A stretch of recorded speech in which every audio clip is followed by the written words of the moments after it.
اقول وباللہ التوفیق الحمد للہ علی احسانہ والشکر لہ علی توفیقہ وامتنانہ واشہد ان لا الہ الا اللہ وحدہ لا شریک لہ تعظیما لشأنہ واشہد ان محمدا عبدہ ورسولہ الداعی الی رضوانہ وصلی اللہ وسلم وبارک علیہ وعلی آلہ واصحابہ ومن سار على نهجه واقتفى أثره واستنى بسنته إلى يوم الدين أما بعد رب اشرح لي صدري ويسر لي أمري واحلل عقدة من لساني يفقهوا قولي اللهم انفعنا بما علمتنا وعلمنا ما ينفعنا وزدنا علما۔ اللہ رب العزت کی توفیق سے ہم نے جس مبارک سلسلے کا آغاز کیا تھا کہ قرآن مجید کی وہ 89 آیات جن کی ابتدا خوبصورت الفاظ یا ایہا الذین آمنوا سے ہوتی ہے، مجھے اور آپ کو ان آیات کے اندر خطاب کیا جاتا ہے۔ ہم ان آیات میں پہلے ان آیات کا لفظی اور سلیس ترجمہ پڑھتے ہیں، اس آیت کے ٹاپک کو دیکھتے ہیں، موضوع کیا ہے، اور اس آیت کے اندر احکام و مسائل کون سے ہیں، اور اس دور کے مطابق اس آیت کی تطبیق کیسے ہو سکتی ہے، یا اس میں کون سے احکام و مسائل ہیں۔ تو یاد رکھیے گا، قرآن مجید میں 4 طرح کے موضوعات کو بیان کیا گیا: ایمانیات جسے آپ عقائد بھی کہتے ہیں، عبادات جسے آپ احکام و مسائل بھی کہتے ہیں، معاملات نکاح طلاق لین دین کے معاملات، قرض وغیرہ کے، کاروبار تجارت کے، اور اخلاقیات۔ تو یہ 4 طرح کی چیزیں ہیں قرآن مجید کے اندر۔ تو الحمدللہ ہم نے ایمانیات اور عقائد کے چیپٹر کو مکمل کیا۔ فی الحال ہم دوسرے چیپٹر کے اندر ہیں، اور وہ ہے عبادات یا احکام و مسائل کا چیپٹر۔ ہمارا ان آیات کو پڑھنے کا مقصد غور و فکر کرنا، تدبر کرنا قرآن کی آیات میں، اور نصیحت پکڑنا۔ ہم دیگر امتوں کی طرح علم کو اپنے نالج میں اضافہ کرنے کے لیے نہیں سیکھتے، بلکہ ہم علم کو اس لیے سیکھتے ہیں تاکہ وہ ہمارے وجود پر اور ہمارے ذریعے دوسروں پر اثر انداز ہو سکے، ہم اسے نصیحت حاصل کر سکیں۔ یہی فرق ہے نبی کریم صلی اللہ علیہ وسلم کی امت، جسے امت وسطا درمیانی امت بنایا گیا، اور الحمدللہ جو عمل کرتے ہیں وہ علم کی بنیاد پر کرتے ہیں۔ یہود و نصارہ کے اندر یہی خرابی آئی کہ یہود کے پاس علم تھا، وہ عمل نہیں کرتے تھے، نصارہ عمل کرتے تھے لیکن علم نہیں تھا، بغیر علم کے عمل کیا کرتے تھے۔ اللہ رب العزت نے ہماری امت کو یہ امتیاز عطا کیا کہ اللہ رب العزت نے اسے علم بھی عطا کیا اور اس علم پر عمل کرنے کی توفیق بھی عطا کی۔ ہم بھی اللہ سے اس توفیق کا سوال کرتے ہیں۔ آیت نمبر 30 آج کا ٹاپک ہے۔ اس سے پچھلی آیات میں ہم نے نماز کے بارے میں گفتگو کی، آج انشاءاللہ روزے کے بارے میں گفتگو ہوگی، اور اس کے ساتھ حج کے بارے میں اور زکوٰۃ کے بارے میں۔ گویا کہ 3 ارکان انشاءاللہ، 3 ارکان کی وہ آیات جن کی ابتدا یا ایھا الذین آمنوا سے ہوتی ہے، آج کے سیشن کے اندر انہیں کور کیا جائے گا۔ تو روزے کی آیت سورۃ البقرہ آیت 183، اور اچھی مناسبت ہے کہ الحمدللہ رمضان شروع ہونے میں مکمل ایک ماہ کا ٹائم باقی ہے، تو الحمدللہ ہم رمضان سے متعلق آیت کریموں کو اپنے کورس میں پڑھ رہے ہیں۔ سورۃ البقرہ آیت 183، اعوذ باللہ من الشیطان الرجیم، یا ایھا الذین آمنوا، اے وہ لوگو جو ایمان لائے ہو، کتب علیکم الصیام، تم پر روزوں کو فرض کیا گیا ہے، کما کتبہ جیسے فرض کیا گیا تھا، علی الذین ان لوگوں پر جو من قبلکم تم سے پہلے تھے۔ اے اللہ کیوں فرض کیا گیا؟ لعلکم تتقون، تاکہ تم تقوی اختیار کرو، تاکہ تم تقوی اختیار کرو، لعلکم تتقون۔ ان آیات کا اگر ہم موضوع دیکھیں تو رمضان المبارک کے روزوں کی فرضیت ہے، یا ایھا الذین آمنوا کتب علیکم الصیام، اور پچھلی امتوں پر بھی روزے فرض کیے گئے تھے، کما کتب علی الذین من قبلکم۔ حکمت کیا ہے؟ لعلکم تتقون، روزوں کی فرضیت کی حکمت۔ تو یہ 3 طرح کے موضوع اس مختصر آیت کریمہ کے اندر بیان ہوئے ہیں۔ اب آتے ہیں اس آیت کریمہ کی تفسیر کی طرف، اور اس کے تدبر، تفکر اور تذکر، نصیحت کیسے ہم اسے حاصل کر سکتے ہیں۔ کتبہ کا مطلب ہے فوریدہ، قرآن مجید کے اندر جہاں جہاں ہے کتبہ یا کتبہ تو اس کا مطلب کیا ہوتا ہے فرضہ، یا اس چیز کو واجب کیا گیا، اس چیز کو فرض کر دیا گیا، لازم کر دیا گیا اس چیز کو۔ یہاں پہ کس کو فرض کیا گیا؟ الصیام۔ سیام جمع ہے صوم کی، صوم۔ صوم کا لفظی مطلب ہوتا ہے امساک، رک جانا، روک لینا۔ اصطلاح میں کیا مطلب ہے صوم کا؟ التعبد للہ سبحانہ وتعالی بالامساک عن الاکل والشرب وسائر المفطرات، اللہ رب العزت کی عبادت سمجھتے ہوئے، عبادت کرتے ہوئے کھانے پینے سے اور ہر وہ چیز جس سے روزہ افطار ہو جاتا ہے اس سے اپنے آپ کو روک لینا۔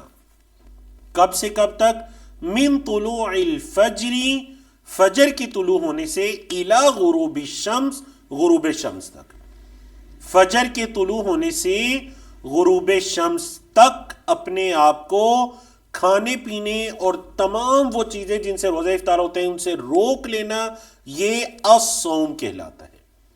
بولے کیا کہلاتا ہے؟ صوم۔ یہ صوم کی تعریف ہے۔ ماشاءاللہ علماء کرام نے تمام عبادات کی تعریف کو ذکر کیا۔ مثلا الصلاۃ ہے تو اس کی کیا تعریف ہے؟ لغت، ڈکشنری کے اندر اس لفظ کا کیا مطلب ہے، اور شریعت کی اصطلاح میں اس سے کیا مراد ہے۔ پھر حج ہے تو اس کا کیا مطلب ہے، عمرہ ہے کیا مطلب ہے، زکوٰۃ ہے کیا مطلب ہے۔ تو ماشاءاللہ ان تعریفات کے سمجھنے سے بھی آپ کے علم میں اضافہ ہوگا، اور آپ اس سے نصیحت پکڑیں گے کہ دیکھیں اللہ کے لیے رکنا کھانے پینے سے اور تمام افطار کر دینی والی چیزوں سے فجر کے وقت سے مغرب تک، یہ صوم کہلاتا ہے عربی زبان میں۔ اور صوم کا لفظی مطلب کیا ہوتا ہے؟ امساک، اپنے آپ کو روکے رکھنا۔ تو اس سے کیا پتا چلا کہ اگر کوئی روزہ رکھتا ہے لیکن اپنے آپ کو حرام کردہ چیزوں سے، گالم گلوچ سے اور بری نظر سے اپنے آپ کو اگر اس سے نہیں روک سکتا تو پھر اس کا روزہ روزہ نہیں ہے، کیونکہ روزے کا تو مطلب یہ ہے اپنے آپ کو روکنا۔ سمجھا کہ آپ کو؟ اب دیکھیں کما کتب علی الذین من قبلکم، اللہ نے سورۃ المائدہ آیت 48 میں فرمایا لکل جعلنا منکم شرعۃ ومنہاجا، اللہ رب العزت نے تم میں سے ہر ایک کے لیے جو بھی امت آئی اللہ نے اس کے طور طریقے اور شریعت کو اللہ نے اس امت کے لیے منتخب کر دیا، ہم نے رکھ دیا۔ وَلَوْ شَاءَ اللَّهُ لَجَعَلَكُمْ أُمَّةً وَاحِدَةً، اور اگر اللہ چاہتا تو اللہ تمام انسانیت کو، تم تمام کو اللہ ایک گروہ، ایک امت بنا دیتا۔ وَلَكِنْ لِيَبْلُوَكُمْ فِي مَا آتَاكُمْ، لیکن وہ اللہ تو تمہیں آزماتا ہے اس میں جو اللہ نے تمہیں دیا۔ فَاسْتَبِقُوا الْخَيْرَاتِ، جو شریعت، جو طریقہ اللہ نے تمہیں دیا اللہ تمہیں اس میں آزماتا ہے۔ تم سے پہلے لوگوں کو بھی شریعتیں دی گئیں ان کی آزمائش کے لیے، اللہ نے اب تمہیں شریعت دی تمہاری آزمائش کے لیے۔ فاستبقوا الخیرات، نیکی کے کام میں سبقت لے جاؤ، آگے بڑھو۔ الی اللہ مرجعکم، اللہ ہی کی طرف تمہارا لوٹنا ہے۔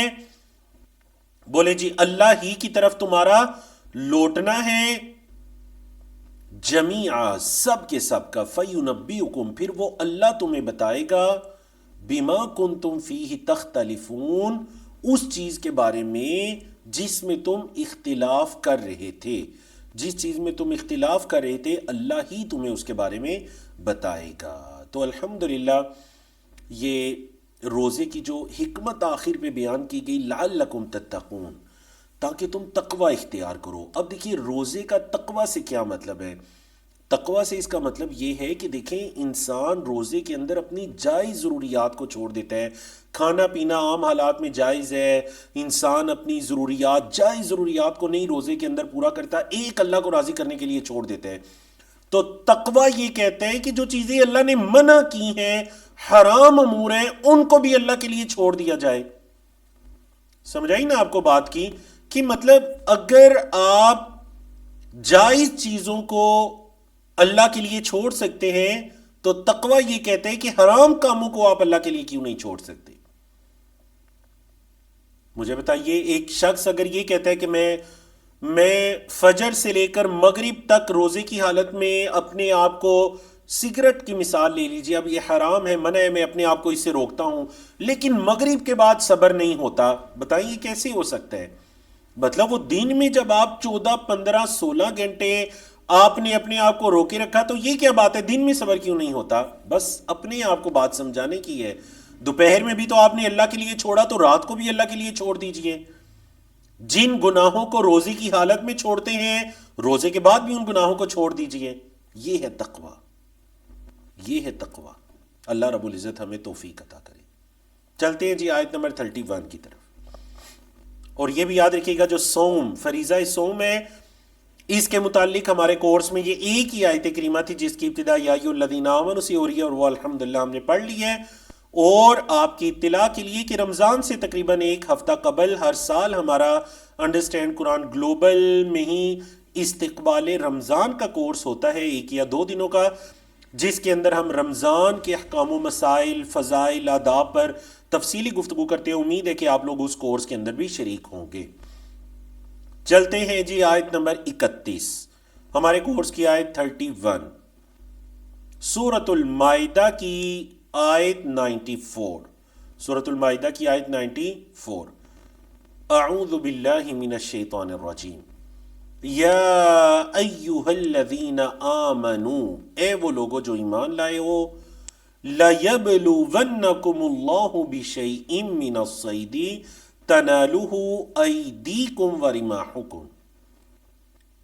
لَيَبْلُوَنَّكُمُ اللَّهُ، البتہ اللہ تمہیں ضرور آزمائے گا، البتہ اللہ تمہیں ضرور آزمائے گا، بِشَيْءٍ کسی چیز کے ذریعے، من الصید شکار میں سے، تنالہ ایدیکم تمہارے ہاتھ اسے پہنچتے ہوں گے، ورماحکم اور تمہارے نیزے۔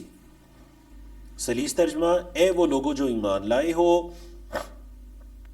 البتہ اللہ تمہیں ضرور آزمائے گا کچھ شکار میں سے جس کو تمہارے ہاتھ اور تمہارے نیزے بآسانی پہنچ رہے ہوں گے۔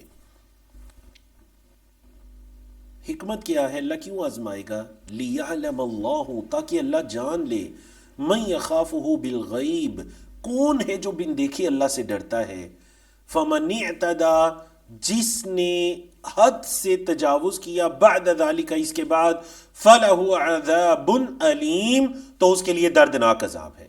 جو حد سے بڑا پھر اس کے لیے دردناک عذاب ہے۔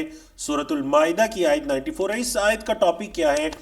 حالت احرام میں شکار سے ممانعت اور اللہ کا آزمانا اور اس کی حکمت، یہ اس آیت کریمہ کا موضوع ہے۔ اور یہ آیت کریمہ 94 ہے۔ 95 اس سے جو اگلی آیت ہے وہ بھی بالکل اسی موضوع کی ہے، اور اس کی ابتدا بھی یا ایھا الذین آمنوا سے ہوتی ہے، تو آپ کے کورس میں وہ شامل ہے۔ اس 94 کے بعد ہم پڑھیں گے 95 کو انشاءاللہ۔ اس میں صراحت کے ساتھ منع آیا ہے کہ احرام کی حالت میں شکار کرنا منع ہے۔ آپ کو پتہ ہے کہ حاجی جب حج کا ارادہ کرتے ہیں تو وہ جب میقات پر پہنچتا ہے، احرام باندھتا ہے اور احرام کی نیت میں آ جاتا ہے۔ 2 چیزیں ہیں، ایک 2 چادریں پہننا، یہ لباس الاحرام ہے، احرام کا لباس، اور ایک ہے احرام کی نیت میں آنا۔ نیت میں تب آپ آئیں گے جب آپ میقات سے گزریں گے۔ بعض اوقات میں مجبوری کے تحت چادریں آپ پہلے پہن لیتے ہیں، جہاز وغیرہ کے سفر میں چادریں آپ نے پہلے پہن لی، لیکن صرف چادریں پہن لینے سے پابندی نہیں لگ جائے گی مختلف جائز کاموں کی، بلکہ پابندی کب لگے گی؟ جب آپ میقات سے گزریں گے۔ نبی کریم صلی اللہ علیہ وسلم نے مکہ کی 5 جانب میقات مواقیت کو مقرر کر دیا کہ جو بھی یہاں سے گزرے گا، چاہے یہاں کا رہنے والا ہے، باہر سے آنے والے، جب وہ یہاں سے گزرے گا مکہ کی حدود میں داخل ہونے کے لیے، تو پھر وہ اگر حج عمرے کا قصد سے جا رہا ہے، ارادے سے جا رہا ہے، تو وہ احرام کی حالت میں جائے گا۔ کچھ کام کرنا اس پر ممنوع ہو جائیں گے۔ بولے کچھ کام کرنا اس کے لیے کیا ہو جائیں گے؟ ممنوع ہو جائیں گے۔ مثال کے طور پر شکار کرنا، جیسا کہ اس آیت کریمہ سے پتہ چلا، اور اس سے اگلی آیت، اسی طرح ناخن وغیرہ کاٹنا، جسم کے ہاتھوں کے یا پاؤں کے بال وغیرہ کاٹنا، جسم کے کسی بھی حصے کے، مرد حضرات کے لیے جسم کے مطابق سلا ہوا کوئی بھی لباس پہننا، سر ڈانپنا، یہ اور دیگر کچھ امور اس کے لیے کیا ہو جاتے ہیں؟ وہ اس کے لیے منع ہو جاتے ہیں احرام کی حالت میں۔ اب جب منع ہو گئے تو یہ کام بعض اوقات اب شکار کا کرنا منع ہے، لیکن اللہ کا آزمانا یہ ہے کہ شکار بالکل قریب آ جائے۔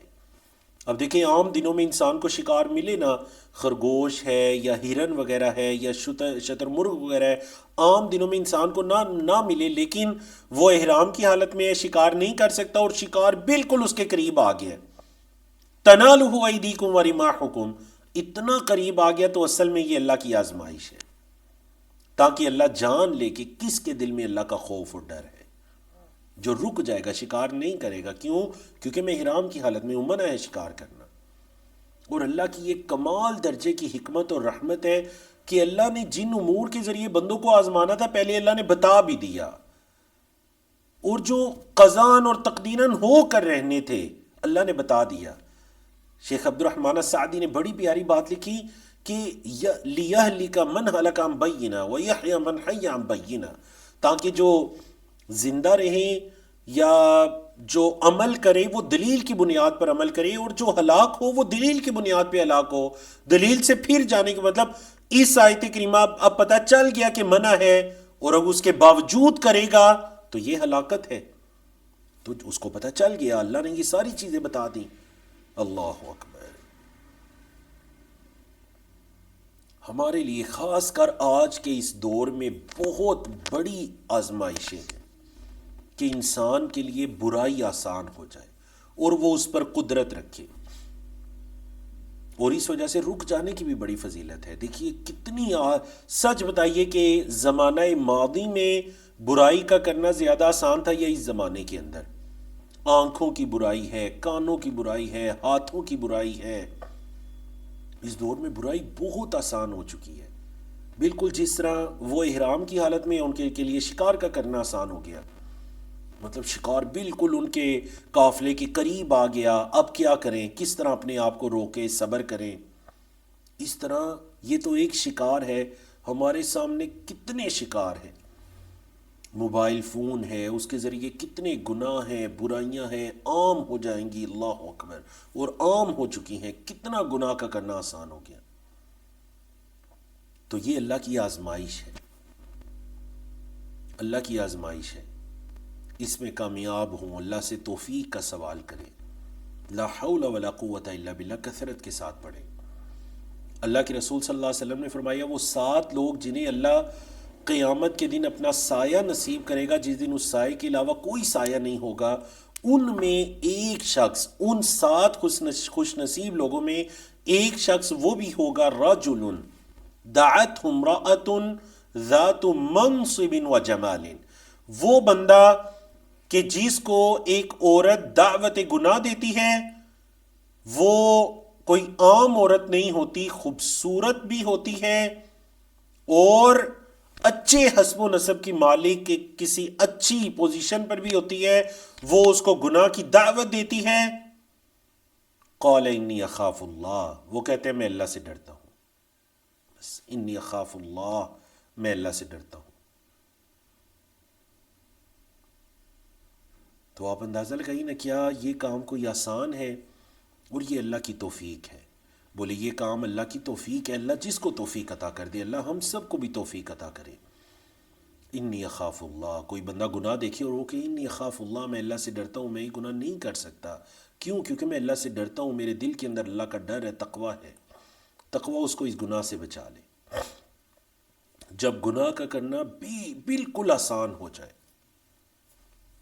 لِيَعْلَمَ اللَّهُ مَن يَخَافُهُ بِالْغَيْبِ، جب بھی آپ اکیلے ہوں، گناہ کا خیال ذہن میں آئے تو یہ آیت کریمہ سوچا کریں، شاید یہ میری آزمائش ہے کہ گناہ میرے لیے اتنا آسان ہو چکا ہے۔ لِيَعْلَمَ اللَّهُ مَن يَخَافُهُ بِالْغَيْبِ فَمَنِ اعْتَدَى بَعْدَ ذَلِكَ فَلَهُ عَذَابٌ أَلِيمٌ۔ أَعَاذَنَا اللَّهُ مِن، اللہ کی پناہ میں ہم آتے ہیں۔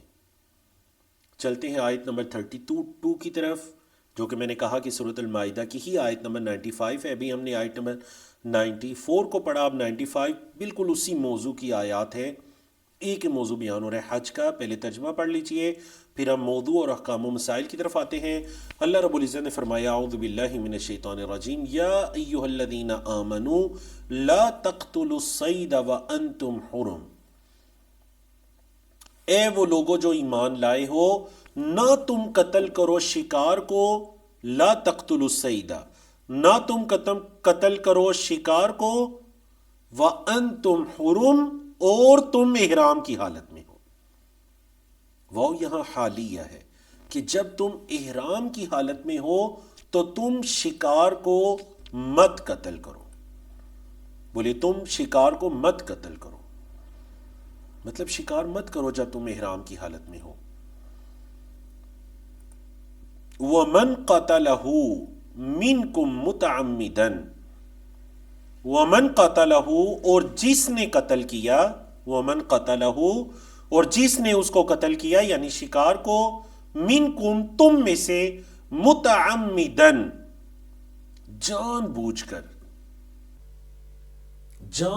کر، تم میں سے جس نے اس شکار کو شکار کیا، قتل کیا جان بوجھ کر، عمدن، تو پھر کیا ہے، فجزاء مثل ما قتل من النعم، تو پھر اس کا بدلہ ہے کہ چوپاہوں میں سے ویسا ہی جانور ذبح کیا جائے۔ تفسیر کی طرف آگے چلتے ہیں۔ اچھا اب یہ فیصلہ کون کرے گا؟ یحکم بہ ذوی عدل منکم، دو عدل والے شخص اس کا فیصلہ کریں گے، منکم جو تم ہی میں سے ہوں، ہدیا بالغ الکعبہ، وہ ایسی ہدی ہوگی، ایسی قربانی ہوگی جو کعبہ میں پہنچنے والی ہو، مطلب حرم کی حدود میں اس کو ذبح کیا جائے گا، کعبہ کے ارد گرد حرم کی حدود میں، مکہ مکرمہ میں۔ او کفارۃ طعام مساکین، یا پھر مساکین کا کھانا کھلانا اس کا کفارہ ہے۔ او عدل ذلک صیاما، یا پھر اتنے ہی روزے رکھنے ہیں۔ کیوں ہے یہ؟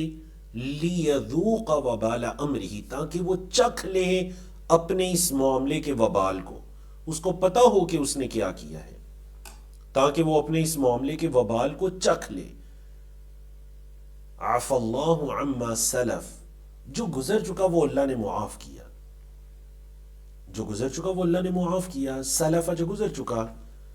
ومن عاد، اور جو لوٹا، جس نے دوبارہ کیا، فینتقم اللہ من، تو پھر اللہ اسے انتقام لے گا، جس نے دوبارہ کیا جان بوجھ کر تو پھر اللہ اسے انتقام لے گا۔ واللہ عزیز، اور اللہ غالب ہے، ذو انتقام، انتقام والا، اللہ غالب ہے انتقام لینے والا۔ اس آیت کا ٹاپک کیا ہے؟ احرام کی حالت میں شکار کی ممانعت اور کرنے والے کا کفارہ کیا ہے۔ گزشتہ کوتاہیوں کو اللہ نے معاف کیا، اور مستقبل میں اگر کیا تو پھر اس پر گناہ ہے اور وعید ہے۔ اب دیکھیں آیت کریمہ کو سمجھیے کہ احرام کی حالت میں تم شکار کو مت قتل کرو، شکار مت کرو، یہ ہم پڑھ چکے ہیں پچھلی آیت کریمہ میں۔ اب اگر کسی نے کر دیا جان بوجھ کے، ایک ہوتا ہے غلطی سے، اگر جان بوجھ کر کسی نے اس جانور کو شکار کر لیا تو پھر اس کا بدلہ کیا ہے؟ پھر اس سے ویسا ہی جانور مکہ مکرمہ میں، مکہ کی حدود، حرم کی حدود کے اندر اس سے ذبح کرنے کا مطالبہ کیا جائے گا، اس سے ذبح کرنے کا مطالبہ کیا جائے گا، ویسا ہی جانور جیسا اس نے شکار کیا۔ اب علماء کرام نے کہا کہ اگر کسی نے کبوتر کا شکار کر لیا تو بکری، کیونکہ نعام کے اندر یہی آتی ہیں نا، بکری، گائیں، بھیڑ، اونٹ، یہی چار طرح کے آتے ہیں۔ تو اب چونکہ بکری سے چھوٹا تو کوئی ایسی چیز نہیں جو کبوتر کے لیے اس کو قربان کیا جائے، تو پھر کیا ہے کبوتر کے لیے؟ بکری۔ شتر مرغ ہے تو اونٹ، کیونکہ اس کی مشابہت اونٹ سے ہے۔ یہی مطلب ہے کہ یحکم بہ ذوی عدل منکم، دو تم میں سے عدل والے لوگ اس کا فیصلہ کریں گے کہ تم نے اس جانور کا شکار کیا، اس کے بدلے میں تمہیں یہ قتل، یہ ذبح کرنا پڑے گا مکہ مکرمہ میں۔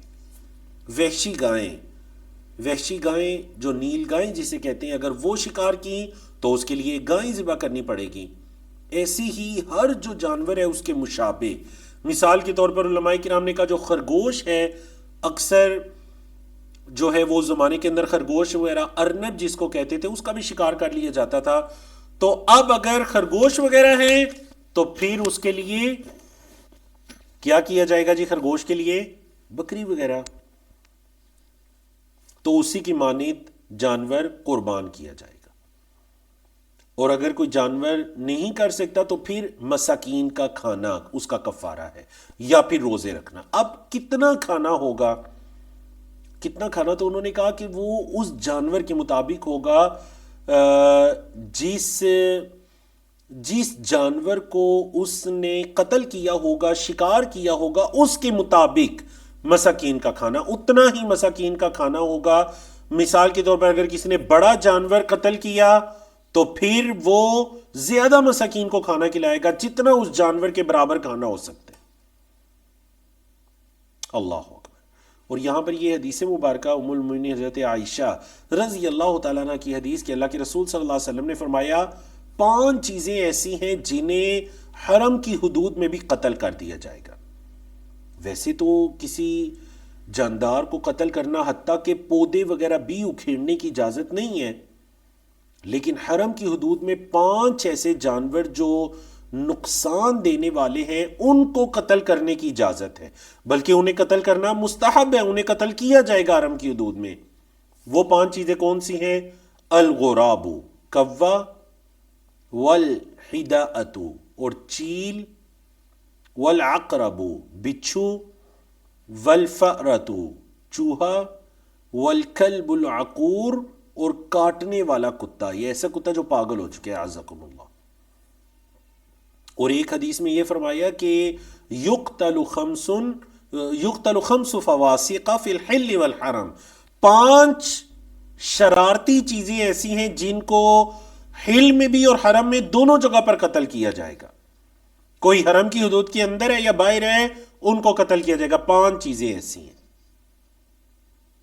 ہمارے دور میں جو کوے وغیرہ ہیں، ظاہر بات ہے یہ اتنا نقصان نہیں پہنچاتے، لیکن یہ ایک چیر پھاڑ کرنے والا جانور ہے اور نقصان پہنچانے والا ایک پرندہ ہے. اسی طرح چیل وغیرہ ہے، وہ بھی چیر پھاڑ کرنے والا ایک پرندہ ہے. چوہا وغیرہ ہے، وہ گھروں میں نقصان کرنے والا ہے. بچھو وغیرہ ہے، وہ کاٹنے والا ہے. اور اسی طرح جو پاگل کتا ہے، یہ ایسا کتا جو دوسرے کو کاٹنے کے لیے دوڑتا ہے، یہ چیزیں نقصان کرنے والی ہیں. تو شریعت کے اندر یہ مستحب ہے کہ اگر کوئی حل میں یا حرم میں ان کو دیکھے تو ان کو قتل کیا جائے گا، تاکہ ان کے شر سے اور ان کے نقصان سے لوگ محفوظ رہ سکیں. چلیے جی، الحمدللہ حج کے بارے میں ہماری یہی 2 آیات تھیں. آیت 31 32 ہمارے کورس کی 2 آیات حج سے متعلق تھیں. اب ہم آتے ہیں زکوٰۃ یا اللہ کی راہ میں خرچ کرنے سے متعلق آیات کی طرف، اور اس میں انتخاب کیا گیا سورۃ البقرہ کی آیت 254 کا سب سے قبل. پھر ہم اگلی آیات کی طرف چلتے ہیں. اللہ رب العزت نے فرمایا اعوذ باللہ من الشیطان الرجیم یا ایہا الذین آمنوا، اے وہ لوگو جو ایمان لائے ہو، انفقوا خرچ کرو، مما رزقناکم اس میں سے جو ہم نے تمہیں رزق دیا. اے وہ لوگو جو ایمان لائے ہو، خرچ کرو اس میں سے جو رزقنا ہم نے رزق دیا، کم تمہیں، من قبلی اس سے قبل، اس سے پہلے، ان یأتی یوم یہ کہ آ جائے وہ دن، لا بیع فیہ خرید و فروخت نہ ہو اس میں، ولا خلۃ کوئی دوستی بھی نہ ہو، ولا شفاعت کوئی سفارش بھی نہ ہو. اس دن سے پہلے خرچ کرو. والکافرون اور کافر ہم الظالمون وہی ہے ظالم، اور کافر ہی در حقیقت ظالم ہے. بولیے کافر ہی در حقیقت ظالم ہے. اس آیت کریمہ کا موضوع کیا ہے؟ اللہ کی راہ میں خرچ کرنے کا حکم اور قیامت کی یاد دہانی. اللہ کی راہ میں خرچ کرنے کا حکم دیا گیا، انفقوا مما رزقناکم من قبل ان یأتی یوم لا بیع فیہ ولا خلۃ ولا شفاعۃ. قیامت کی یاد دہانی ہے. ان یأتی یوم، اور قیامت کے دن کی حقیقت ہے کہ وہ دن کیسا ہوگا. وہ دن ایسا ہوگا کہ لا بیع فیہ ولا خلۃ ولا شفاعۃ.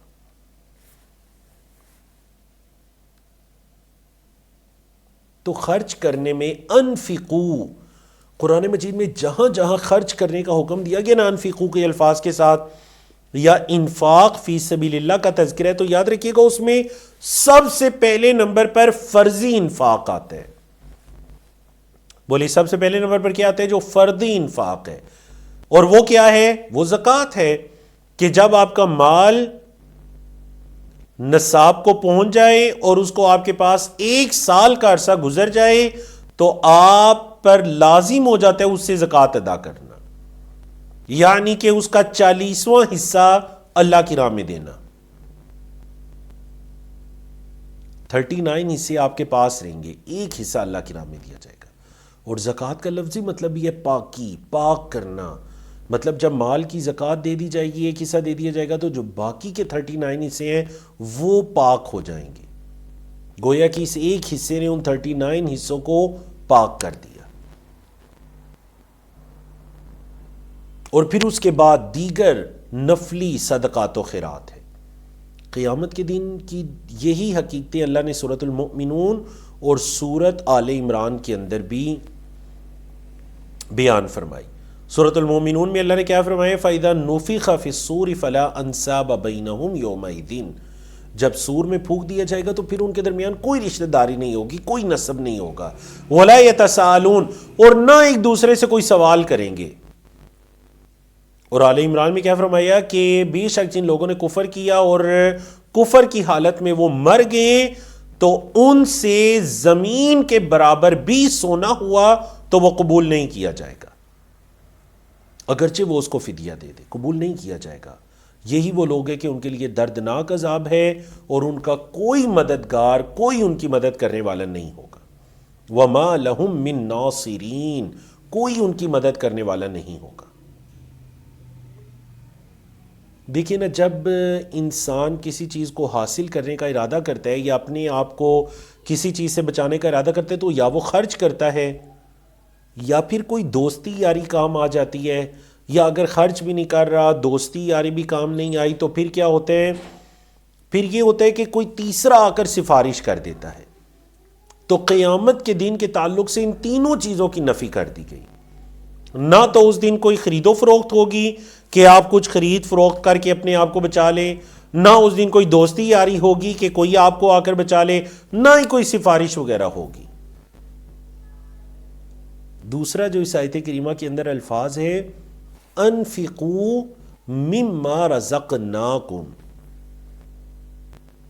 اور سورۃ البقرہ کی بالکل ابتدا میں اللہ نے کیا فرمایا؟ وَمِمَّا رَزَقْنَاهُمْ يُنْفِقُونَ. وہاں پہ پہلے رزق کا تذکرہ ہے کہ جو ہم نے انہیں دیا اس میں سے خرچ کرتے ہیں. یہاں پہ حکم ہے خرچ کرو اس میں سے جو ہم نے تمہیں دیا. تو بات سمجھانے کا مطلب یہ ہے کہ اگر کوئی بندہ فرضی زکوٰۃ یا نفلی اللہ کی راہ میں خرچ کرتا بھی ہے تو کوئی احسان نہیں کر رہا، اللہ کے دیے ہوئے میں سے ہی خرچ کر رہے ہیں. یہ اللہ کا حکم ہے، اللہ کسی کو دے کسی کو نہ دے. بعض اوقات بڑے بڑے سمجھدار اور دماغ رکھنے والے دنیا کمانے میں ناکام ہو جاتے ہیں اور بیوقوف قسم کے لوگوں کو مال دے دیا جاتا ہے. تو اس سے یہ پتہ چلتا ہے کہ در حقیقت یہ اللہ کی تقسیم ہے، دینے والا کوئی اور ہے. مما رزقناکم، اس میں سے جو ہم نے تمہیں رزق دیا اس میں سے خرچ کرو. اللہ اکبر، بڑی ہی پیاری تذکیر ہے ان الفاظ کے اندر. جب بھی اللہ کے نام میں خرچ کرے نا اور دل کے اندر کوئی تنگی آئے، کوئی کراہت محسوس ہو، کیونکہ مال کی محبت ہوتی ہے، ظاہر بات ہے، تو یہ آیت کریمہ سوچا کریں. مما رزقناکم، ہاں دیا تو اللہ نہیں ہے، مجھے دیا، میں آج خرچ کرنے پر قادر ہوں، خرچ کر سکتا ہوں، زکوٰۃ دے سکتا ہوں، نفلی صدقہ. اللہ نے دوسرے کو نہیں دیا، اللہ نے تیسرے کو نہیں دیا، اللہ نے مجھے دیا تو اس کے دیے ہوئے میں سے ہی اس کی راہ میں خرچ کر رہا ہوں. کس پر کیسا احسان. آیت نمبر 34 کی طرف چلتے ہیں. یہ آیت کریمہ، اس سے اگلی آیت کریمہ، اگر آپ نے اللہ کی راہ میں دینے کا ارادہ کیا تو اس کے کچھ آداب بتائے گئے ان دونوں آیات میں، 34 میں بھی اور 35 میں بھی. سورۃ البقرہ کی آیت نمبر 264 ہے. فرمایا اللہ رب العزت نے اعوذ باللہ من الشیطان الرجیم یا ایہا الذین آمنو، اے وہ لوگو جو ایمان لائے ہو، لا تبطلوا صدقاتکم، نہ تم ضائع کرو، نہ تم باطل کرو اپنے صدقات کو، بالمنی احسان جتلا کر، والاذی اور تکلیف دے کر. احسان جتلا کر، تکلیف دے کر اپنے صدقات کو ضائع نہ کرو. کالذی، اس شخص کی طرح جو ینفقو خرچ کرتا ہے، مالہ اپنے مال کو، رئاء الناس لوگوں کو دکھانے کے لیے، ولا یؤمن باللہ والیوم الآخر، اور اللہ اور آخرت کے دن پر ایمان نہیں رکھتا. فمثلہ، تو اس بندے کی مثال ہے کمثل صفوان علیہ تراب، ایک چٹان کی مانند. صفوان کہتے ہیں چٹان کو. علیہ تراب، جس کے اوپر کچھ مٹی ہے. فاصابہ وابل، اس کو تیز بارش پہنچی، زوردار قسم کی بارش اس مٹی اس چٹان پر گری. فترکہ صلدا، تو اس نے بالکل اس کو چٹیل چھوڑ دیا. لا، مثال آگے چل کر ہم سمجھتے ہیں، بڑی ہی پیاری مثال ہے، سمجھنے سے تعلق رکھتی ہے. لا یقدرون علی شیء مما کسبوا، نہیں وہ قدرت رکھتے، نہیں وہ طاقت رکھتے کسی چیز پر اس میں سے جو انہوں نے کمایا. واللہ، اور اللہ، لا یہدی القوم الکافرین، کافر قوم کو ہدایت عطا نہیں کرتا، اور اللہ کافر قوم کو ہدایت عطا نہیں کرتا. سورۃ البقرہ کی آیت نمبر 264 ہے. اس آیت کریمہ کا ٹاپک کیا ہے؟ اللہ کی راہ میں خرچ کرتے وقت احسان، ریاکاری سے بچنے کی تلقین اور قرآنی مثال کے ذریعے بات کو سمجھایا گیا ہے. ایسے ہی ہے جی. اللہ کے رسول صلی اللہ علیہ وسلم نے فرمایا لا يدخل الجنت صاحب 50، 5 کام کرنے والا جنت میں داخل نہیں ہوگا. ظاہر بات ہے کبیرہ گناہ ہے تو مطلب یہ ہے کہ اس کو اس کا پہلے بدلہ دیا جائے گا ان گناہوں کا، پھر وہ جنت میں جائے گا اگر اس کے دل میں ایمان ہوا. ایک، شراب نوشی کرنے والا، جادو پر یقین کرنے والا، رشتوں ناتوں کو توڑنے والا، رشتہ داریوں کو توڑنے والا، کاہن، کہانت کرنے والا، اور منان، یہ ہمارے موضوع سے متعلق آخری ہے، ولا منان، اور نہ ہی احسان جتلانے والا. کیا مطلب یہ کہ کسی کے ساتھ نیکی کی، اس پر کچھ خرچ کیا اور پھر اس پر احسان جتلا کر اس کو شرمندہ کرے. تو اپنے صدقات کو اللہ کی راہ میں خرچ کیے ہوئے کو ضائع مت کرو احسان جتلا کر اور تکلیف دے کر. باتوں کے ذریعے، زبان کے ذریعے تم کوئی بھی بات کرو گے یا ہاتھ کے ذریعے اس کو تکلیف دو گے تو گویا کہ یہ تمہارے جو اعمال ہیں یہ ان کو ضائع کرنا ہے، ان کو باطل کرنا ہے. اگر ایسے کرو گے، اب ذرا قرآن کی مثال سمجھیے، تو پھر تمہاری مثال کس کی طرح ہوگی؟ تمہاری مثال اس کی طرح ہوگی جو لوگوں کو دکھانے کے لیے، ریاکاری کے لیے مال خرچ کرتا ہے، اللہ پر اور قیامت کے دن پر ایمان نہیں رکھتا. پہلے اس بات کو سمجھیے کہ کیا مطلب ریاکاری کے لیے مال خرچ کرتا ہے اور اللہ اور آخرت کے دن پر ایمان نہیں رکھتا. اس کا مطلب یہ ہے کہ دیکھیں، جو اللہ اور آخرت کے دن پر ایمان رکھتے ہیں تو وہ اللہ کے لیے عمل کرے گا، وہ ریاکاری کبھی نہیں کرے گا. ریاکاری کا مطلب یہ ہوتا ہے کہ کوئی بندہ یہ کہتا ہے کہ میں جو نیک اعمال کر رہا ہوں اس کا بدلہ مجھے دنیا میں ملے، تعریف کی شکل میں، شہرت کی شکل میں، دنیاوی لالچ اور مال کی شکل میں، جو کچھ کر رہا ہوں بس دنیا کے اندر ہی مجھے یہ بدلہ مل جائے. نعوذ باللہ من ذالک. اس کو کہتے ہیں ریاکاری. دنیا کے کام دنیا میں رہ جانا یہ ریاکاری ہے. کوئی کام دنیا کا آپ کے ساتھ آخرت میں نہ جانا یہ ریاکاری ہے. تو فرمایا اگر کوئی احسان کرتا ہے کسی پر تو مطلب یہ کہ اس نے اللہ کے لیے نہیں دیا تھا. اگر اللہ کے لیے دیا تھا تو پھر وہ احسان کیوں کر رہے؟ یہ تو اس کی طرح ہے جو مال جو ریاکار ہوتا ہے، کیونکہ ریاکار بھی اللہ کے لیے نہیں دیتا. اللہ اکبر. اور ریاکار کا کتنی شدید وعید ہے کہ ریاکار وہ ہوتا ہے جو اللہ اور آخرت کے دن پر ایمان نہیں رکھتا. دیکھیں ایمانیات تو 6 ہیں نا، آمنت باللہ و ملائکتہ و کتبہ و رسلہ والیوم الآخر و بالقدر خیرہ و شرہ، لیکن یہاں پر 2 کا تذکرہ ہے کیونکہ اعمال کا تعلق اللہ اور آخرت کے دن کے ساتھ ہے. قبول اللہ نے کرنے ہیں، بدلہ آخرت کے دن ملنا ہے. تو جو ریاکار ہے نہ اس کو اللہ پر ایمان اور یقین ہے، ورنہ وہ ریاکاری نہ کرتا، ایک اللہ کے لیے کرتا. نہ قیامت کے دن پر ایمان اور یقین ہے، ورنہ وہ کہتا کہ میں نے دنیا میں کیوں احسان جتلانا ہے، یا میں نے دنیا میں کیوں اپنی شہرت یا اپنی تعریفیں سننی ہے، میں نے تو قیامت کے دن بدلہ لینا ان اعمال کا اللہ سے، میں تو اللہ کے لیے کہنا ہوں. یہ اخلاص ہے. سمجھ آ گئی نا آپ کو اس آیت کریمہ کے اس الفاظ کی؟ اور یاد رکھیے گا یہ آج کے دور میں موبائل، انٹرنیٹ، تصویر کا آسان ہو جانا، ان کاموں کے بعد ریاکاری بہت بڑھ گئی ہے، الا ماشاء اللہ، مگر جس کو اللہ محفوظ رکھے. بہت بڑھ چکی ہے ریاکاری.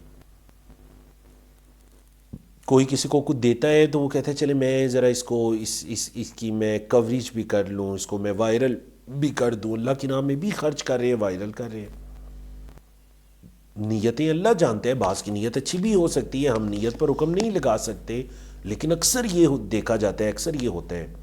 البتہ ہم کسی بندے کے بارے میں یہ کہہ نہیں سکتے چونکہ اس نے پکچر اپلوڈ کی تو وہ ریاکار ہے، نہیں، کیونکہ نیت اللہ جانتے ہیں. شاید اس کی نیت خالص ہو، ہم کسی کی نیت پر حکم نہیں لگا سکتے.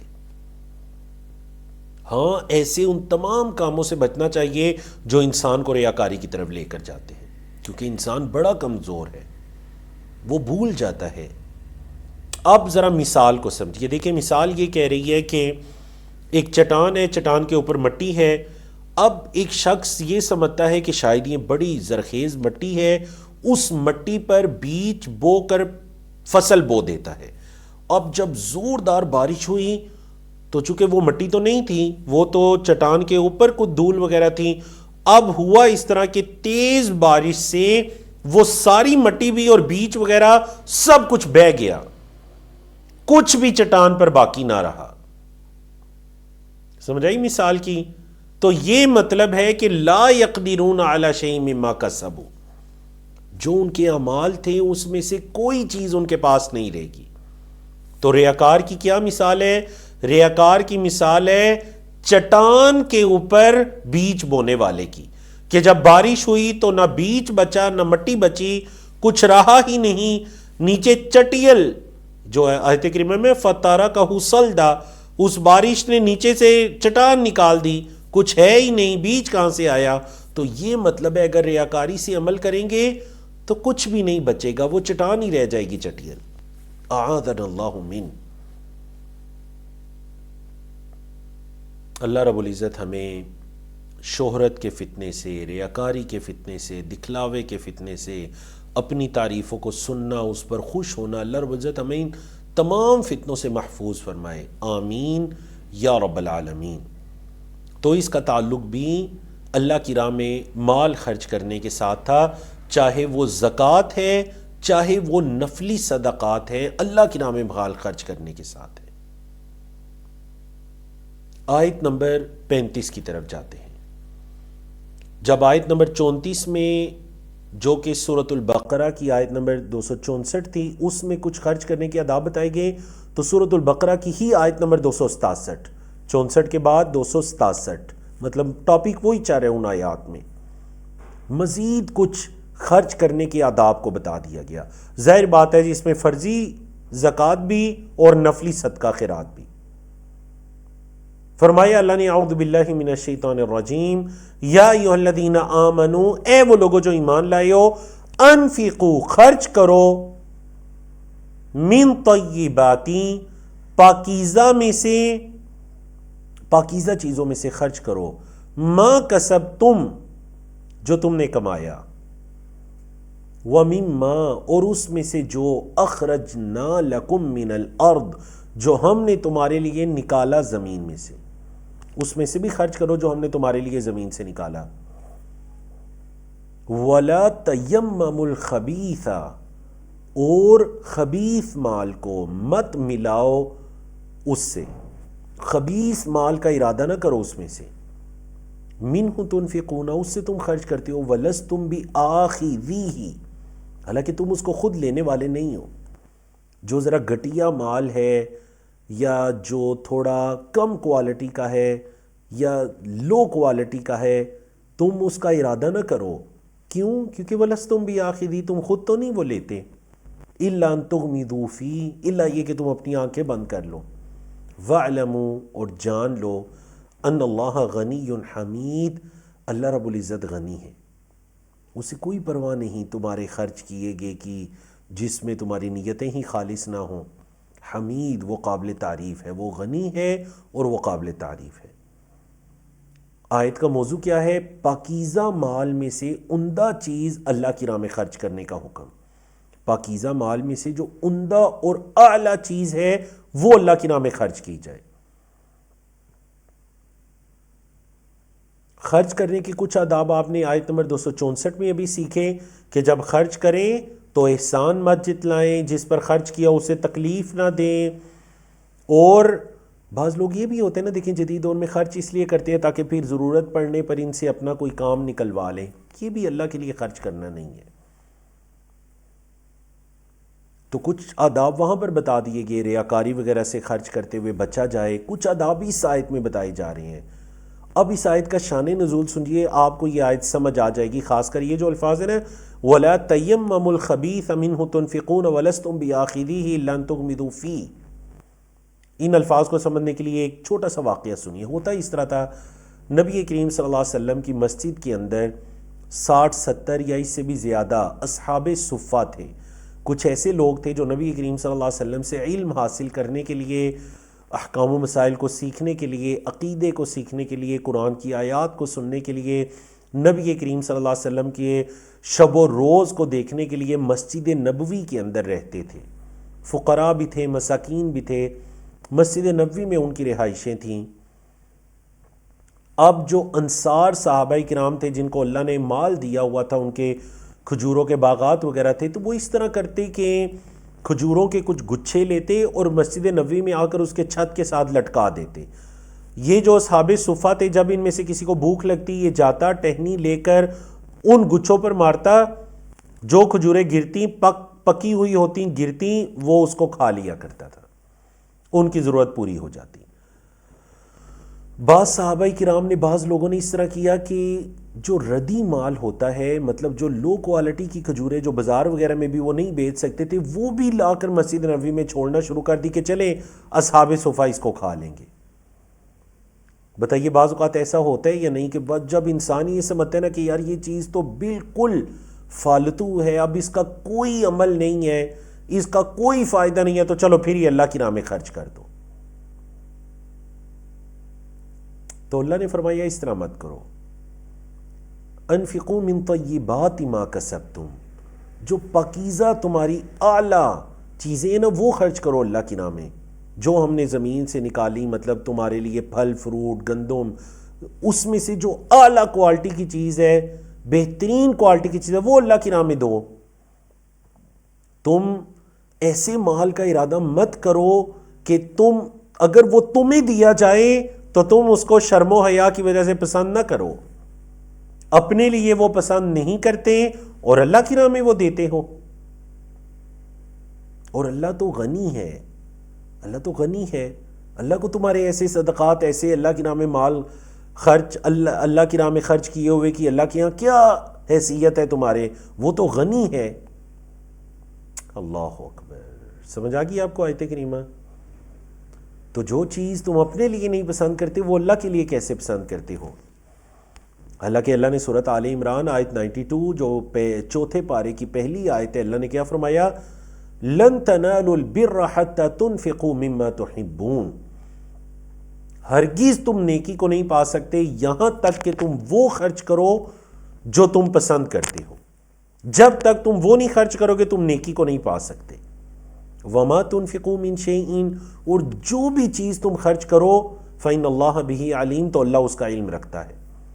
جو بھی چیز تم خرچ کرو گے نا، اللہ اس کا خوب اللہ اس کا علم رکھتا ہے۔ سمجھ آ گئی نا آپ کو؟ تو اگر آپ نیکی کو پہنچنا چاہتے ہیں تو پھر اپنے پسندیدہ مال کو اللہ کی راہ میں خرچ کریں۔ اچھا، اس کا ایک دوسرا پہلو بھی ہے۔ دوسرا پہلو یہ ہے کہ اب الحمدللہ یہ چیز بہت کم ہو گئی ہے، لیکن شروع کے زمانوں میں یہ چیز بہت زیادہ تھی۔ ہمارے برِ صغیر پاک و ہند کے ماحول میں یہ چیز بہت زیادہ تھی کہ دیکھا یہ جاتا تھا کہ اولاد میں سے جو بچہ سکول کی پڑھائی میں نہیں چل رہا، کہتے تھے اس کو مدرسے داخل کروا دو۔ سچ بتائیے ایسا ہوتا تھا یا نہیں؟ بچے اگر فیل ہو جائیں تو انہیں ڈراوا دیا جاتا تھا کہ اگر فیل ہوا تو میں تمہیں مدرسے میں چھوڑ آؤں گا۔ یقین جانے یہ ہے، ابھی بھی ہے۔ کہیں میں نے خود اپنے زبان سے ایک مرتبہ ایک والد نے مجھے کال کی اور کہا یہ میرا بیٹا ہے، یہ بالکل نہیں پڑھ رہا، اس نے مجھے تنگ کیا ہوا ہے، تو آپ اس طرح کریں، اس کو مدرسے میں داخل کروائیں۔ تو میں نے کہا اگر وہ اسکول میں اچھا پڑھتا، پوزیشن لیتا، انہوں نے کہا پھر تو چلیں اسکول میں چل جاتا۔ نعوذ باللہ من ذالک، یہ کیسی بات ہوئی؟ نہیں، اگر اپنی اولاد کو بھی اللہ کی راہ میں نکالنا چاہتے ہیں، اللہ کی کتاب کے حفاظ بنانا چاہتے ہیں، علماء بنانا چاہتے ہیں، تو نبی کریم صلی اللہ علیہ وسلم کی امت کو اپنی بہترین اولاد دیجئے، حفاظ بنا کر ان کی بہترین تربیت کر کے۔ بچوں کی تربیت اس لیے کریں کہ کل میں نہیں ہوں گا تو انشاءاللہ اس میری اولاد نے امت لیول کا کام کرنا ہے، امت کی اصلاح اور تربیت کا کام کرنا ہے۔ بچوں کو یہ بچپن سے راستہ دکھائیے۔ اللہ رب العزت آپ سب کو توفیق عطا کرے۔ اللہ کی راہ میں جو دیجئے، چاہے وہ اولاد ہے، چاہے وہ کچھ خرچ کرنا ہے، وہ بہترین دیجئے اگر آپ نیکی کو پانا چاہتے ہیں۔ آج کے ہمارے اس سیشن کی غالباً یہ آخری آیت کریمہ ہوگی، 36 آیت ہے، اور یہ آیت سورۃ التوبہ کی 34 ہے۔ اس آیت کو اس ٹاپک کے ساتھ، اللہ کی راہ میں خرچ کرنے کے ساتھ، اس لیے ملا دیا گیا کہ اگرچہ آیت کا موضوع اتنا زیادہ مطابقت نہیں رکھتا، لیکن اس کے اندر اللہ کی راہ میں مال خرچ نہ کرنا، خاص کر جو آیت کا دوسرا حصہ ہے نا، والذین یکنزون الذہب والفضة ولا ينفقونها فی سبیل اللہ، یہ ہمارے موضوع سے متعلق ہے۔ لیکن جو پہلا حصہ ہے وہ انڈائریکٹ، وہ بھی ہمارے موضوع سے متعلق ہے۔ سمجھ آ گئی؟ پہلے آپ ترجمہ سنیں، پھر آپ کو سمجھ آئے گی آیت کریمہ کی۔ اعوذ باللہ من الشیطان الرجیم، یا ایہا الذین آمنوا، اے وہ لوگو جو ایمان لائے ہو، ان کثیرا من الاحبار، بے شک بہت زیادہ علماء میں سے، والرہبان، اور درویشوں میں سے، فقراء میں سے، درویشوں میں سے، یا دین کا جنہوں نے حلیہ اختیار کیا ہوتے ہیں ان لوگوں میں سے۔ یہ دو طرح کی کیٹیگریز بتا دی گئیں، علماء اور درویش وغیرہ۔ ان میں سے کثیراً، بہت زیادہ، سارے نہیں، بہت زیادہ کیا کرتے ہیں؟ لا یأکلون اموال الناس، یہ لوگوں کے مال کھاتے ہیں، بالباطل، باطل طریقے سے، یہ لوگوں کے مال کھاتے ہیں باطل طریقے سے۔ وَيَصُدُّونَ عَن سَبِيلِ اللَّهِ، اور اللہ کی راہ سے یہ روکتے ہیں۔ وَيَصُدُّونَ، اور یہ روکتے ہیں، عن سبیل اللہ، اللہ کی راہ سے۔ بے شک بہت سے علماء اور درویش دیندار لوگ لوگوں کے مال کھاتے ہیں باطل طریقے سے، یہ پہلا گناہ ان کا۔ دوسرا، اللہ کی راہ سے روکتے ہیں۔ وَالَّذِينَ يَكْنِزُونَ الذَّهَبَ وَالْفِضَّةَ، اور وہ لوگ جو سونے اور چاندی کے خزانے رکھتے ہیں، وَلَا يُنْفِقُونَهَا، اور نہیں انہیں خرچ کرتے، فی سبیل اللہ، اللہ کی راہ میں۔ فَبَشِّرْهُمْ، ان کو خوشخبری دیجئے۔ کس چیز کی خوشخبری؟ بِعَذَابٍ علیم، دردناک عذاب کی، شدید درد دینے والے عذاب کی انہیں خوشخبری دے دیجئے۔ اس آیت کریمہ کا ٹاپک ہے کہ دیندار لوگوں کو باطل طریقے سے مال کھانے کی ممانعت ہے، منع کیا گیا ہے۔ سونے اور چاندی کے خزانے کرنے اور ان کو نہ خرچ کرنے کی وعید ہے۔ اب یاد رکھیے گا، یہاں جو موضوع چل رہا ہے وہ یہود و نصارہ کا موضوع چل رہا ہے۔ سورۃ توبہ کے اندر آیت 34 ہے، پچھلی آیات کے اندر بھی جو ٹاپک چل رہا ہے وہ اہل کتاب کا ٹاپک چل رہا ہے۔ اہل کتاب کے لوگ یہ کام کیا کرتے تھے کہ وہ اپنے دیندار لوگوں کو، جو ان کے علماء درویش وغیرہ جو دنیا کو چھوڑ چکے ہوتے تھے، ان کو وہ اپنا مال کھلایا کرتے تھے، انہیں خوب دیا کرتے تھے۔ تو اللہ نے فرمایا کہ بہت سے علماء یا یہ درویش قسم کے لوگ یہ لوگوں کا مال کھاتے ہیں باطل طریقے سے۔ چلیے چیٹ میں دیکھتے ہیں پہلے کون جواب دیتا ہے، یا کومنٹس کے اندر جواب دیجئے۔ دو گناہوں کا تذکرہ ہے، ایک یہ کہ وہ باطل طریقے سے لوگوں کا مال کھاتے ہیں، اور دوسرا یہ کہ اللہ کی راہ سے روکتے ہیں۔ تو ان کا آپس میں کیا تعلق ہے جو ان کے ان دو گناہوں کا؟ دونوں کبیرہ گناہ ہے، کسی کا مال کھانا باطل طریقے سے یا پھر اسے اللہ کی راہ سے روکنا، لیکن ان کا آپس میں کیا تعلق ہے؟ ان کے ان دونوں کاموں کا تذکرہ کیا گیا۔ صحیح بخاری کی حدیث میں اللہ کے رسول صلی اللہ علیہ وسلم نے فرمایا کہ تم ضرور اپنے سے پہلو لوگوں کے راستوں پر چلو گے، جو وہ کرتے تھے تم بھی کرو گے، قدم با قدم بالشت با بالشت تم ان کے ساتھ ہو جاؤ گے، یہاں تک کہ اگر کوئی ان میں سے اٹھ کر دب کے سوراخ میں داخل ہوتا ہے تو تم بھی ایسا ہی کرو گے، کہ گو ایک جانور ہے، اس کے سوراخ میں داخل ہونا اس چیز کا یعنی ایک لا یعنی فعل ہے، لیکن کوئی تم میں سے بھی اٹھے گا اور ان کے نقش قدم پر چلتا ہوا یہ لا یعنی قسم کا کام کرے گا۔ تو صحابہ کرام کہتے ہیں قلنا، ہم نے کہا ہے اللہ کے رسول صلی اللہ علیہ وسلم، الیہود والنصارى، کیا اس سے مراد یہود و نصارہ ہیں؟ قال، آپ صلی اللہ علیہ وسلم فرمایا فمن، اور کون؟ یہود و نصارہ نہیں تو پھر اور کون مراد ہے؟ تو مطلب یہ کہ پچھلی امتوں میں لوگ اپنے مال اپنے دیندار لوگوں کو کھلایا کرتے تھے، اور دیندار لوگ مال کھایا کرتے تھے لوگوں کے باطل طریقے سے۔ تو یقیناً ہماری امت کے اندر بھی یہ ہوگا کہ کچھ لوگ آئیں گے اور وہ اپنے علماء درویش قسم کے لوگوں کو اپنے مال کھلائیں گے اور وہ کھائیں گے ان کے مال باطل طریقے سے۔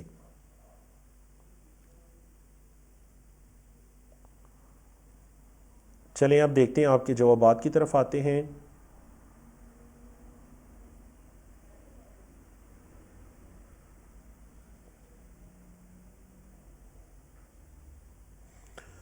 زبیر اسلام صاحب ماشاءاللہ آپ کا جواب درست ہے۔ سسٹر فہمیدہ ہیں، آپ کا جواب درست ہے۔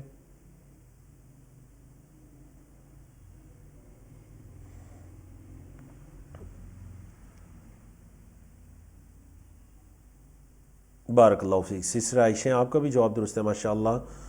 احسن اللہ علیکم و بارک اللہ فیکم، ماشاءاللہ درست جوابات موصول ہوئے، بڑی خوشی ہوئی الحمدللہ۔ دیکھیں دو کام ہیں، ایک یہ کہ باطل طریقے سے لوگوں کا مال کھانا اور انہیں اللہ کی راہ سے روکنا، کیونکہ یاد رکھیے گا جب لوگوں کو اللہ کی راہ سے روکیں گے، صحیح ہدایت سے روکیں گے، تبھی تو ان کا مال کھا سکیں گے۔ اگر وہ صحیح ہدایت پر آگے تو پھر وہ تمہیں مال کیوں کھلائیں گے؟ سمجھ آ گئی نا؟ تو وہ علماء کیا کرتے تھے بنی اسرائیل کے، وہ کہتے تھے لوگوں کو آپ ہمیں راضی کر کے رکھیں، آپ اپنے پیر صاحب کو اپنے بڑے کو راضی کر کے رکھیں، جب یہ راضی ہو گئے تو بس اللہ بھی آپ سے راضی ہو جائے گا۔ اور سچ بتائیے کہ ہماری امت کے اندر بھی یہ کام ہے یا نہیں؟ باقاعدہ لوگ زکوٰۃ کی بجائے اپنے درویش قسم کے صوفیاء یا ایسے لوگوں کو مال کھلاتے ہیں، خوب دیتے ہیں، اتنا مال دیتے ہیں کہ یہ لوگ کچھ بھی نہیں کرتے اور یہ عیش و عشرت کرتے ہیں لوگوں کے مالوں پر۔ لوگ زکوٰۃ نہیں دیتے، یقین جانے زکوٰۃ نہیں دیتے، اور کہتے ہیں ان پر خرچ کرو، یہ اگر راضی ہو گئے تو یہ مرشد ہے، سب راضی ہو جائیں گے۔ نعوذ باللہ من ذالک، نعوذ باللہ من ذالک۔ ہمارے برصغیر پاک و ہند کے اندر یہ کام بہت زیادہ ہوتا ہے، عرب کی نسبت ہمارے معاشرے میں یہ مبالغہ رائیاں بہت زیادہ ہیں۔ وہ ایک ہمارے اردو کے شاعر ہیں، انہوں نے بڑی پیاری ایک نظم بھی لکھی تھی اس ٹاپک سے متعلق، جس کے چند اشعار میرے ذہن میں گھوم رہے ہیں، آپ میں سے کوئی چیٹ میں سینڈ کر سکتا ہے کہ ہم کو تو میسر نہیں مٹی کا دیا بھی، گر پیر کا بجلی کے چراغوں سے ہے روشن، کچھ اس طرح کے الفاظ تھے۔ آپ کو یاد ہوگا نا کہ عام بندے کو 2 وقت کا کھانا میسر نہ آئے اور یہ گھروں میں بیٹھے ہوئے کچھ بھی نہیں کر رہے، اور ان کو ہدایہ اور جو مال لوگوں کا ملے، یہ سب باطل طریقے سے مال کھانا ہے، نعوذ باللہ من ذالک۔ تو یہ بنی اسرائیل کے اصل میں لوگوں کا عمل تھا کہ وہ جو ان کا وہ گرجا تھا یا ان کا وہ کلیسا تھا، اس میں جو درویش لوگ تھے وہ بس ان کو کھلایا کرتے تھے، وہ ان کو خوب راضی رکھا کرتے تھے، اور وہ انہیں کہتے تھے آپ ہمیں دیں اور آپ کے گناہ بھی معاف ہو جائیں گے، اتنا مال دیں گے تو اتنے گناہ معاف ہوں گے۔ انہوں نے ہر چیز کا مال مقرر کیا ہوا تھا، یہ والا گناہ کیا ہے، حتیٰ کہ قتل بھی کر دیا ہے تو اتنا مال ہمیں دیجیے آپ کا گناہ معاف ہو جائے گا، نعوذ باللہ من ذالک۔ بعض علماء نے اس آیت کی تفسیر میں یہ بھی کہا کہ اس سے والذین یکنزون الذھب والفضہ سے مراد بھی وہی دیندار لوگ ہیں، کیونکہ وہی لوگوں کا مال اکٹھا کر کر کے سونے چاندی کے خزانے ڈھیر اپنے پاس رکھا کرتے تھے۔ اور اس پر آپ ریسرچ پڑھ سکتے ہیں کہ یورپ کا کوئی ایسا گرجا گھر تھا، کوئی کلیسا تھا، کھدائی کی گئی، اس کے نیچے سے اتنا سونے کا خزانہ، چاندی کے خزانے نکلے، وہ اصل میں لوگوں کا ہی مال تھا۔ جدید دور میں آپ کہہ لیجئے کہ جو ان حضرات کے بینک بیلنس، ان کی گاڑیاں، ان کے محلات، یہ چیزیں، یہ سب کہاں سے آیا؟ لَيَأْكُلُونَ أَمْوَالَ النَّاسِ بِالْبَاطِلِ وَيَصُدُّونَ عَنْ سَبِيلِ اللَّهِ، انہیں اللہ کی راہ سے روکے رکھتے ہیں اور پھر ان کے مال کھاتے ہیں، کیونکہ اگر اللہ کی راہ سے نہ روکیں تو پھر مال کیسے کھائیں گے ان کے؟ اعاذنا اللہ من۔ آیت کریمہ کا دوسرا جو حصہ ہے نا، والذین یکنزون الذھب والفضہ ولا ينفقونها فی سبیل اللہ، اس حصے کی بہترین جو تشریح ہے وہ صحیح مسلم کی اس حدیث سے ہوتی ہے کہ اللہ کے رسول صلی اللہ علیہ وسلم نے فرمایا کوئی بھی خزانے والا جو اس خزانے کی زکوٰۃ کو نہیں دیتا، سونا چاندی ہے یا مال ہے جمع کیا جا سکتا ہے لیکن اس کا حق دیجئے، اس کو اس کی زکوٰۃ دیجئے، اگر وہ اس کی زکوٰۃ نہیں دیتا تو قیامت کے دن اس کو تپایا جائے گا، گرم کیا جائے گا اس کو، اور پھر اس کے پہلوؤں اور اس کی پیشانی کو اس سے داغا جائے گا، یہاں تک کہ اللہ رب العزت اپنے بندوں کے درمیان فیصلہ فرمائے اس دن میں جس کی مقدار 50,000 سال کے برابر ہوگی۔ وہ دن اتنا بڑا ہوگا، پھر اسے اس کا راستہ دکھائی دے گا، یا تو جنت کی طرف یا جہنم کی طرف۔ اعاذنا اللہ من النار، اعاذنا اللہ من النار۔ تو الحمدللہ اللہ رب العزت کی توفیق سے ہم نے آج کے سیشن میں 36 تک آیات کو مکمل کیا۔ 37 جو آیت کریمہ ہے اس سے انشاءاللہ ہم آنے والے سیشن میں آغاز کریں گے۔ اقول قولی ھذا استغفر اللہ لی ولکم ولسائر المسلمین من کل ذنب وصلی اللہ تعالی علی نبینا محمد وعلی آلہ وصحبہ اجمعین۔